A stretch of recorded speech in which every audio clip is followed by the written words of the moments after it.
کہتے جی کہ لاہور میں شیعہ کے نامور عالم نے اپنی امام بارگاہ میں ختم نبوت اور وحدت امت کے نام پہ کانفرنس کی، جس میں مسالک کے علماء نے شرکت کی۔ زاہد الراشدی صاحب بھی شریک ہوئے، مولانا زاہد الراشدی کی امامت پہ نماز بھی ادا کی۔ میرا بھائی گزارش یہ ہے کہ ختم نبوت کا مسئلہ جو ہے یہ مشترک مسئلہ ہے، یعنی اس میں بریلوی، دیوبندی، شیعہ الگ الگ نہیں ہیں، سب ختم نبوت کے قائل ہیں۔ اس لیے جب امیر شریعت سید عطا اللہ شاہ بخاری رحمۃ اللہ علیہ اس کی قیادت کر رہے تھے تو آپ کے ساتھ بڑے بڑے بریلویوں کے علماء ابو الحسنات جیسے، اور شیعہ میں سے شمسی بھی تھا، اور ایک عین غین قراروی ہوتا تھا وہ بھی تھا، اور بھی کئی لوگ تھے جو ملے ہوئے تھے۔ تو اس میں کوئی ایسی بات نہیں ہے۔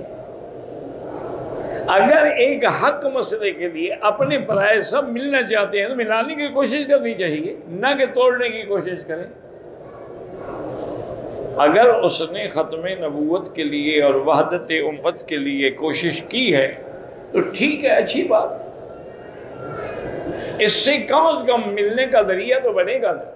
اب دیکھیں نا، وہ شیعہ کا بڑا، آپ کہتے ہیں، میں تو خیر نہیں جانتا وہ کون ہے، نام میں نے سنا ہے، تو جواد نقوی کا بھی اور ساجد نقوی کا بھی نام تو میں نے سنے ہیں، یہ ان کے بڑے ہیں، لیکن نہ کبھی ملاقات ہوئی ہے، نہ میں جانتا ہوں ان کا علمی حدود اربا کیا ہے۔ بہرحال دیکھیں نا، اب اس نے نماز زاہد الراشدی کے پیچھے پڑھی ہے، تو زاہد الراشدی تو آپ کے عالم ہیں، تو ان کو اس نے امام مانا، امام بنایا، ان کے پیچھے نماز پڑھی۔ یہ تو الٹا تمہارا فائدہ ہے، تمہارا نقصان کیا ہو گیا؟ اس زمانے میں بھی یہ سب کٹھے ہوتے تھے۔ خود یہ شمسی کہتا ہے کہ میں نے ختم نبوت کے مسئلے پر جیل میں تھا، اور پتہ نہیں 6 مہینے بعد یا کتنے کے بعد میری رہائی ہوئی، تو میں رہا ہو کے، وہ لاہور کے رہنے والے تھے، میں آیا، میں دل میں بڑا پریشان تھا کہ اتنا عرصہ جیل میں کٹ گیا اور کوئی جائیداد نہیں، کوئی ذریعہ نہیں، میرے بیوی بچوں کا کیا حال ہوگا، اور اب میرے پاس بھی کچھ نہیں کہ میں کم از کم راشن کچھ تو لے کے جاؤں نا۔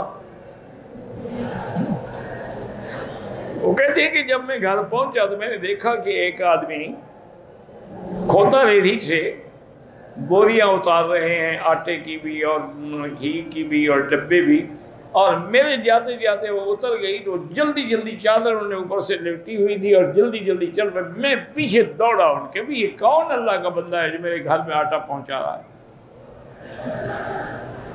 میں آگے گیا تو حضرت لاہوری تھے،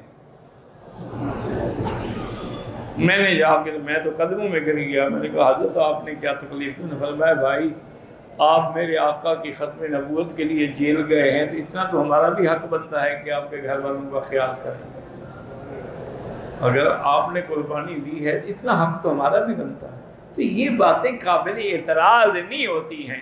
آج کل ہماری عادت ہے کہ بس اعتراض کرنا ہے، او فلاں مولوی نے یہ کہہ دیا اور فلاں نے یہ کہہ دیا اور فلاں نے یہ کہہ دیا اور فلاں نے یہ، کیا اعتراض کی بات ہے؟ پیار محبت سے باتیں کی جاتی ہیں۔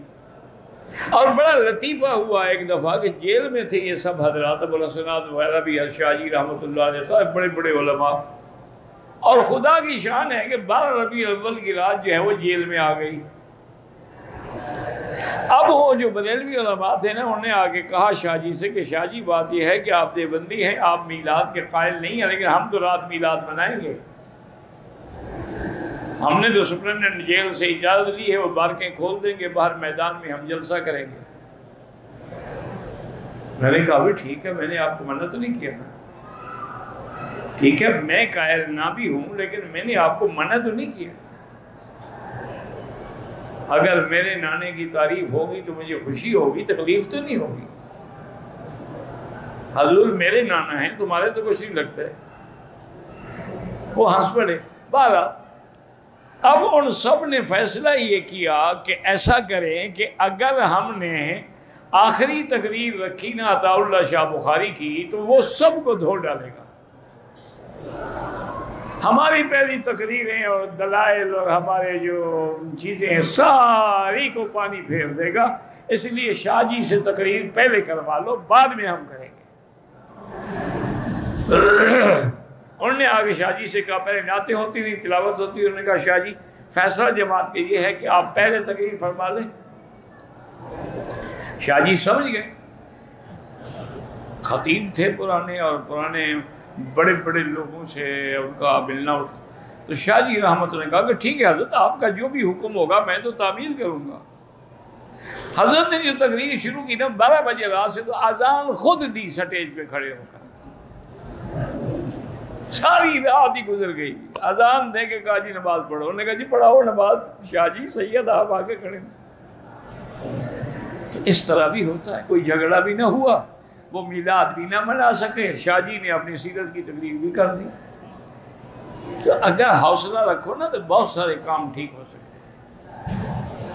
اگر حوصلہ نہ ہو تو پھر کام بگڑ تو سکتا ہے، ٹھیک نہیں ہو سکتا.